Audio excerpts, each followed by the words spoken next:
Sir, I just got to know that one of your favorite love stories is Geetanjali. Yes, one of my favorite movies is Geetanjali. You can say that, like, I'm a full action hero, అది ఇది అంటారు కదా, నేను చెప్తా ఉంటాను అప్పుడప్పుడు డైరెక్టర్స్కి. Favourite film ఏంటి గీతాంజలి. మీరా, మీకు గీతాంజలి ఇష్టమా? మీరు యాక్షన్ కూడా ఇష్టమేనే, అన్నీ ఇష్టమే.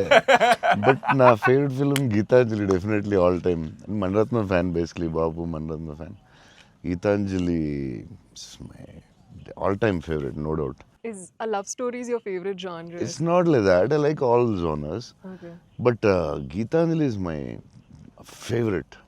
అసలు I don't know, it's my favourite movie అని చెప్పొచ్చేమో. అంటే మెనీ మూవీస్లో Yeah. Maybe top 1 I don't know, but it is my favourite movie. Me cinema చూసినప్పుడు నాకు అట్ ఫీల్ వచ్చింది. It's amazing. అసలు క్లైమాక్స్ అయితే నాకు I took lot of time to come out.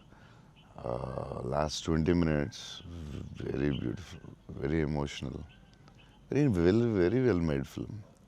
నేను ఒక 3-4 టైమ్స్ అయితే చూస్తా డెఫినెట్గా. థ్యాంక్స్ అన్న. మీరు చూడండి, లేకపోతే సంథింగ్ యూ కూడా మిస్. చూస్తే చూడండి. ఈ సినిమా ఫస్ట్ మనోడు నాకు ఇన్స్టాగ్రామ్లో మెసేజ్ పెట్టాడు అన్న, కలవాలని చెప్పి. యా నేను మనోడు రాగానే కథ వినగానే ఫస్ట్ తీసుకెళ్ళి అజయ్ ముందు కూర్చోబెట్టేసాను. Yeah and I wanted to share this with you also, is that all of this success, it was possible because this man stood by us.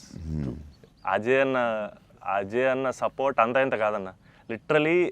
Like of course like UV creations అంటే ఇంకా is my family కదన్న. My 4th film with them అన్న. మీకన్నా ఒక cinema ఎక్కువ చేశాను అన్న. Very good. So బోల్డ్ చేస్తావు, ఎలాగో బోల్డ్ ప్లాన్ ఉంది కదా నీ మీద. నిన్న వాళ్ళు వదలరు, వాళ్ళు వదలరు.